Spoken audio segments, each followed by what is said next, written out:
dhugaa dubbachuu fi baay'ee tokko gammadee kan na kolfaa jiru ilkaan miti fuulluma guutummaan na kolfaa jira maaliif jennaani gammachuun ayyuudha gammachuu keenya waan ta'eef yoo isheen gammadde nutillee hin gammanna waan ta'eef yoo isheen gadditellee nutillee hin gaddinaa jechuudha yeroo isheen kaleessa dheengadda gadditee Saayidoon akkana na godhe jettee hin somna malee hinuma gaddinaafi jechuudha maaliif sanyii keenya dhiiga keenya waan ta'eef gaafa isheen godda'amtu hin barbaannu jechuudha namuma kamiin iyyuu haa ta'u gaafa inni miidhamee boo'u garaatu nama hin danda'u jechuudha.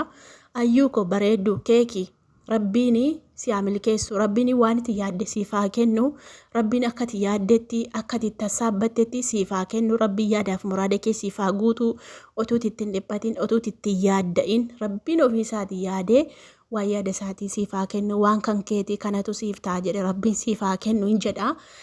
Ijoolleen tokko koomentii jalatti subhaanallaa dhiira akkana goote subhaanallaa jettu subhaanallaa hin jedhina subhaanallaa jechuun maal jechuudha waa'ee amantii keessan buusinaa jechuudha maaliif jennaani mucayyooni kan jaallatee abaaboo kenneef ishee miti sapiraayis goote baga sapiraayis goote maaliif jennaan kan jalqaba dubbiirraa ka'aatii dubbadha gaafa dubbattan dhugaa wajjin dubbadha dhugaatu dura du'a dhugaa rabbii dhugaa dubbadha gaafa waa dubbattanii maaliif yoo jettanii jalqaba kan mucayyoo kanaa miidiyaa irratti argee jechuu ayyuu miidiyaa irratti argee mucaan kunii dhufee mana kiraayee kaffaluufiinsaa dhufee maal nyaata maal dhudda jedhee mana kiraayee kaffalee fi rakkoosee hubachuuni maaliif waan jaallateef isheen amma hin beektu mucayyoon hin beektu isatu miidiyaa irratti baree saniin booddee wal baranii keessaa wal dubbisanii innillee mana kiraayee kaffalee fi rakkoo ishee itti matte rakkoo isheetii fi furmaata ta'eef eenyu jaallate osoo hin jaallanne ta'eeti birrii tokko yeroo ammaa kana namni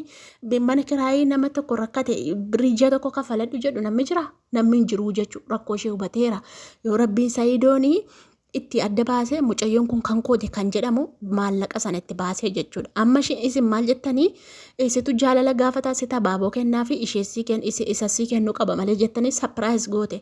Abaaboo jechuun immoo jaalalan gaafanne isheen nan jaalladhe keessi kiyya jaallatee jira keessi kiyya na hawwee jira gaafan isa arguu narrifadhaa jette amma gaafanni duuba sanarraa kaameraatti qabanii deemaa dhufu jechuudha mucayyoon kun hirrifatte maaliif lapheen ishee jaallateera garuu itti baastee sin jaalladhe ani sirraan qabamee hin jenneen wanti isiniif galuu qabu jechuudha rabbi kan koo haa godhuu jette malee otuu ta'eetii maal ta'a jette malee. Sin jaalladheetteni afaanii baasteen dubbannee jechuudha. Inni immoo osoo jaallatuuti baate itti machuu sodaate sababii Saayidoo sodaatuuf itti machuu sodaate malee boodarra ammaa argitu isatu gaaffii jaalalaa gaafate isatu jilgeenfate abaaboo ayyuudhaaf kennaa jechuudha. Dhugaa rabbiin isin hin jedha. Abaaboon immoo nama biyya iddoo biraarraa dhufeeyyuu simachuu hin dandeessa jechuudha. Kan ammoo abaaboo jaalalaatiin simattee jechuudha. Keessisee wanta jaallatee jiruuf garuu ittiin baafanne. Rabbiin dhugaa godhee jechuudha. Dhugaa godhee akka inni Saayidootti guutummaan guutuutti Saayidoonis achas ba'ee dubbatee akka ishee hiike dubbatee jechuudha. Rabbiin mucaa kanaa fi ayyuu walitti gixxim haa godhu. Dhugaa rabbii walirraa bareeddii ayyuun ikkoo daa'ima hin heerumtee malee maanni waliin bebbeennu dhugaa rabbii hin heerumtee malee mucaa qabdi moo manatti deesse moo manatti dhalte moo hin heerumtee hin baate kalaas kara gabaabaa jechuudha warri durbaa immoo sobdanii durbattanii dhiira qeerrootti heerumaan jirtanii durbattanii ijoolleen tokko amma durbaa amma dubartiidha isin tokko dhugaa rabbii dhugaa isinitti himuuf sababuma heerumteef maqaan ishee bahe malee hin heerumte jedhameef maqaan bahe malee tokko durbummaa qabdu warri ijaarsa keessa itti heerumtan dhugaa walitti muwwayyuu dhugaa rabbii ati dubartii taate nama abbaa manaa qabu taate akkamittiin dhiira biraa jaallata maa waliin beennu durbummaa bishaan laga qoraanitti gattanii lafa baaburaatti gattanii uteelarra deemtanii gaggattanii isin qeerrootti heerumaan jirtanii ayyuu yoo heerumte hoo maali heerumte baate kalaas wajjin hin jiraanne Saayidoon wajjin hin jiraanne baay'ee guyyaa tokko lama wajjin bula kanaas wajjin hin bulle mucaan dhugaa rabbii dhugaa siitti maan dhugaa dubbadda isin durbummaa fudhatanitti heerumaartu.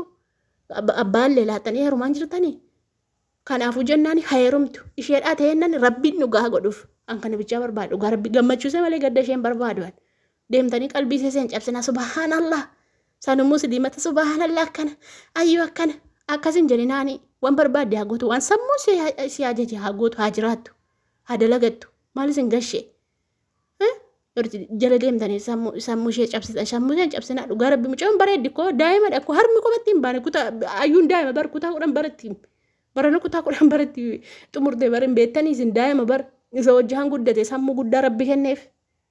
Maal isin maal maakii horoo nagarree? Mucaan umurii ishee xiqqoo sammuu ishee waan ishee yaaddu nagarree ayyuunis akkasuma kaa. Sammuu isheetu waa hojjechuuf waa kalaquus yookaan immoo ariitii kanatti sammuu isheetu ariifata malee mucayyoon daa'ima. Namni kutaa kudhan barattu daa'ima bari ijoolleedha bari ijoo. Maa harmuu qubatti hin baane mucaa maal fuulluma ishee ilaaltee hin beektanii? Maa heerumtaa maa akkana taatee saayidootti iyyuu hin taphattee duraan diraamaa hojjechaa turte maarreedha. Waan fedhe haa ta'u jajjabeessa. Namni nama jaallatu, namni nama ofiin jedhee, namni addunyaa kanarraa jiraatu jechuudha. Hiccitii walii dhossee, hiccitii walii qabeetu jiraata jechuudha. Hormi akkasittiin itti walii wajjin jiraata. Kan keenya Oromoon wal saaxiluu, wal baaqessuu, kaleessa akkana gooti, kaleessa darbitu dhufte koomenti jalatti nama yaadachiifti jechuudha. Kun maayyimmaadha. Dhugaa rabbii maayyimmiin ta'ina naqaa bakka akka warroota kaanii naqaa. Akka isaan itti walii dhossan barisaan. Hiccitii akka isaan itti walii dhossan. Kanaafuu jennaani ani kan barbaadu kan hin dubbachuu barbaadus akka intala kiyyaatti akka hangafa haadha ta'eefitti jechuudha. Du'aa bichaan godhaaf bakka. Du'aa akka isheen qalbiinsee sammuu tokkoon waan sammuunsee ajaje waan rabbiin kalaqee fi akka rabbi kennuufiif bicha du'aa godhaaf jechuudha. Dhugaa rabbii saayidoo wajjin jiraattes saayidoo raadda baattes gurbaa kana wajjin jiraattes jiraachuu baattes an hawwii ishee bakka waan sammuunsee gammachiisu qofan barbaada.